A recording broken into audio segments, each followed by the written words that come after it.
ఇంట్లోనే ఏ chemicals use చేయకుండా beetroot పౌడర్ని ఎలా తయారు చేసుకోవాలో చూద్దామండి. ఇదైతే స్కిన్కి చాలా మంచిది. రెగ్యులర్గా రాసుకోవటం వల్ల స్కిన్ గ్లో అయితే బాగా వస్తుంది. ఫస్ట్ ఒక 2 బీట్రూట్ తీసుకొని వీటిని చెక్కు తీసేసి సన్నటి ముక్కల్లా కట్ చేసుకొని మిక్సీ జార్లో వేసుకొని కొంచెం వాటర్ యాడ్ చేసుకుంటా దీన్ని ప్యూరీ లాగా చేసుకోవాలంటే పేస్ట్ లాగా చేసుకోవాలి.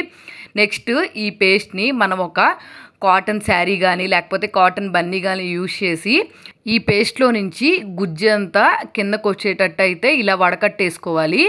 వడకట్టుకున్న తర్వాత మనం దీన్ని తీసుకొని వెళ్ళి గ్యాస్ స్టవ్ మీద పెట్టుకోవాలి. గ్యాస్ స్టవ్ మీద పెట్టుకొని ఒక 15 మినిట్స్ తర్వాత ఇట్లాగా రసం అంతా చిక్కబడేంత వరకు ఉంచుకోవాలి.